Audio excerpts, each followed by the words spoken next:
سیاست کا حصہ نہیں بلکہ گزشتہ 30 سال سے پاکستان کی تعمیر و ترقی میں مثالی کردار ادا کر رہا ہے۔ بحیرہ ٹاؤن ایک فلاحی اور ترقیاتی ادارہ ہے جو لاکھوں پاکستانی کو رہائش، روزگار اور باعزت زندگی فراہم کرتا ہے۔ ہم عرض کرتے ہیں ایک یہ انصاف ہے کہ ایک ادارے کو سزا دیتے ہوئے لاکھوں بے گناہ شہری اور محنت کشوں کی زندگیاں تباہ کی جا رہی ہیں۔ کیا یہ یعنی پاکستان کی روح کے مطابق ہے کہ بغیر عدالتی فیصلوں کے ایک ادارے کو مفلوج کر دیا جائے؟ کیا یہ منصفانہ ہے کہ ایک طرف انصاف کی بات کی جائے اور دوسری طرف شہریوں کو اجتماعی سزا دی جائے؟ ہماری گزارش ہے بحیرہ ٹاؤن کے بینک اکاؤنٹس فوری طور پر بحال کیے جا گئے، پھر آپ اپنے التجا کر رہے ہیں۔ تو سوال یہ ہے ملک ریاض حسین صاحب کہ اب آپ جو ایک دکھ آپ کو جو ہے وہ محسوس ہو رہا ہے، یہ اب میں آپ کے ساتھ ایک کمنٹ، یہ کاشف عمران صاحب ہیں، آپ کی اسی پوسٹ کے نیچے، یہ جو میں نے آپ کو پڑھ کر سنائی، اسی پوسٹ کے نیچے یہ ایک لمبا پیراگراف لکھا گیا ہے۔ کاشف عمران صاحب لکھتے ہیں آپ کی انتظامیہ اپنے ملازمین کے ساتھ انتہائی ناروا سلوک رکھتی ہے۔ یہ وہی سلوک ہے جو کہ اب آپ شکوہ کر رہے ہیں کہ آپ کے ساتھ جو ہے وہ حکومت کی طرف سے ہو رہا ہے۔ ظاہر ہے پہلے بھی آپ انہیں حکومت کے کندھوں پر اور اسی طرح کس طرح جو ہیں وہ لوگوں کی زمینوں پر قبضہ ہوتا رہا، اس حقیقت سے بھی آپ منہ نہیں موڑ سکتے کہ کس طرح سے زمینوں پر قبضے ہوئے، کس طرح سے جو ہے وہ آپ سیڑھیاں ایسے کراس کرتے آئے۔ کاشف عمران کہتے ہیں میں آپ کی انتظامیہ اپنے ملازمین کے ساتھ انتہائی ناروا سلوک رکھتی ہے، یعنی بحیرہ ٹاؤن کی انتظامیہ۔ میں نے بذات خود 2023 میں بحیرہ ٹاؤن کو ایز این انوائرمنٹل آفیسر کے طور پر جوائن کیا۔ میرے کانٹریکٹ میں لکھا ہوا تھا کہ مجھے گاڑی کی سہولت دی جائے گی کیونکہ میرا اکثر فیلڈ ورک ہوتا تھا، لیکن جوائن کرنے کے بعد گاڑی نہیں ملی اور بولا گیا کہ نوکری کرنی ہے تو کریں۔ مجھے راؤ حرم صاحب HR ڈائریکٹر کی طرف سے بولا گیا کہ ہم ایڈمٹ کرتے ہیں، لیکن اب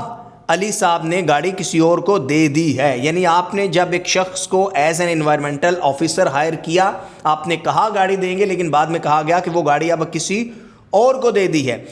اب نئی گاڑیاں خریدنے پہ پابندی ہے۔ چونکہ میں اپنی پرانی نوکری چھوڑ چکا تھا اور اپنے گزر بسر کے لیے مجھے وہ نوکری جاری رکھنی پڑی، ساتھ ہی میں نے گورنمنٹ جاب کے لیے اپلائی کر دیا۔ الحمدللہ آج میں وابڈا میں اسسٹنٹ ڈائریکٹر کی خدمات سر انجام دے رہا ہوں۔ میرے اس کمنٹ کا مقصد ہے کہ آپ اپنے ارد گرد کے لوگوں پر نظر ثانی کریں۔ مجھے معلوم ہے آپ کو ان چیزوں کا علم نہیں ہے، برائے مہربانی میک شور کریں کہ آئندہ کسی کے ساتھ ایسا نہ ہو، کیونکہ اس سے بدنامی آپ کی ہوگی۔ ملک ریاض، اور نیچے انہوں نے اپنا لکھا ہے اینڈ دس از کہ وہ کہتے ہیں جیسا بیجیں گے ویسا کاٹیں گے۔ اب یہاں پر آپ کی جو لڑائی ہے، جو کچھ بھی آپ کے ساتھ ہو رہا ہے، جو بھی بحیرہ ٹاؤن کے ساتھ ہو رہا ہے، لیکن حقیقت یہ ہے کہ یہ بھی آپ کو، یہ نام ہے جی کاشف عمران صاحب جیسے لوگوں کی بد دعا لگی ہے۔ آپ نے نہ جانے کتنے لوگوں کے زبردستی پلاٹ حالی کروائے ہوں گے۔ میرے بہت سارے دوست ہیں جو کہ بحیرہ ٹاؤن میں رہتے ہیں، آپ نے کس طریقے سے، کس طرح سے آپ کی انتظامیہ ہراس کرتی ہے وہاں رہنے والوں کو، وہ بحیرہ ٹاؤن میں جو لوگ رہ رہے ہیں اس سے بہتر نہیں کوئی جانتا۔ تو بات صرف یہ ہے کہ جب آپ لوگ، آج آپ مشکل وقت ہے، میں ویلوگ بھی اسی لیے کر رہا ہوں کہ آپ کی یہ جو اپیل ہے وہ بھی ہم جو ہے جہاں تک ہو سکے پہنچے، لیکن ساتھ ساتھ کاشف عمران صاحب کا شکوہ بھی آپ تک پہنچے ملک ریاض صاحب۔ اور چونکہ یہ صرف ایک کاشف عمران کی بات نہیں ہے، نیچے میں جاؤں گا تو نیچے بہت سارے، ایک لمبی طویل جو ہے وہ، ظاہر ہے آپ کی ٹیم بھی یہ کمنٹس پڑھ رہی ہوگی، اور وہ اب 1 بائی 1 اتنے زیادہ کمنٹس ہیں کہ وہ میں بھی زیادہ تر نہیں پڑھ سکتا، لیکن ایک کمنٹ آپ کو پڑھ کر یہ بتا دیا ہے کہ آپ جب اقتدار پاور کا حصہ ہوتے ہیں اور جب آپ لوگوں کے ساتھ جو ہے ان کا حق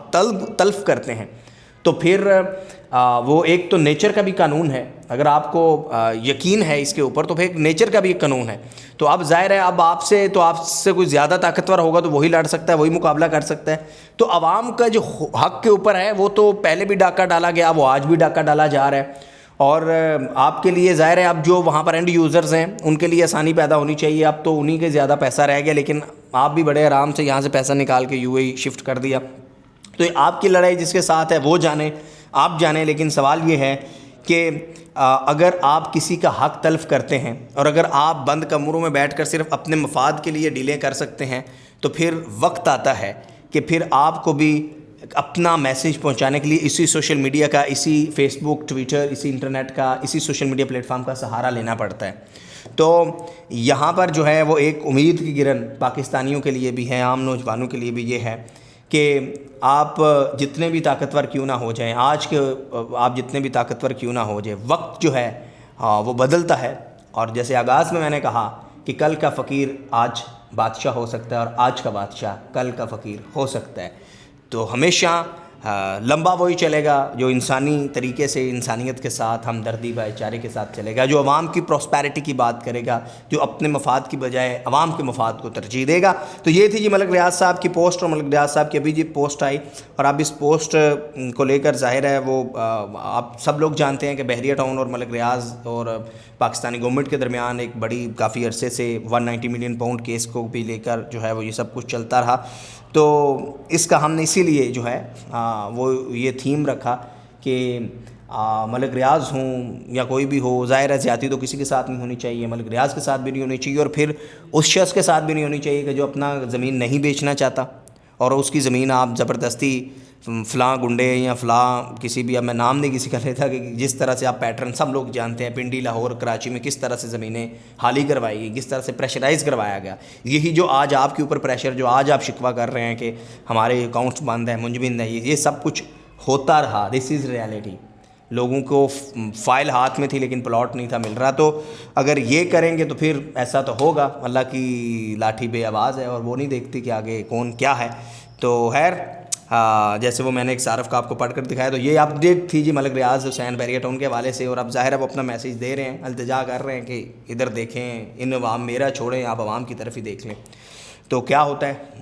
وہ تو ہم دیکھیں گے، ابھی ہم بھی کچھ نہیں کہہ سکتے۔ Please subscribe this YouTube channel, کیونکہ یہ سبسکرائب کر لیں گے تو آپ کے پاس جو بھی نیکسٹ ویلاگ ہوگا اس کا نوٹیفیکیشن آ جائے گا۔ میری کوشش ہوتی ہے کہ میں روزانہ ویلاگ کروں، اور روزانہ جو ہے جو بھی ٹاپک ہے جس میں پبلک کی نمائندگی ہوتی ہے، پبلک انٹرسٹ میں، اس پر بات کی جا سکے۔ تھینک یو ویری مچ، اپنا بہت سارا خیال رکھیں۔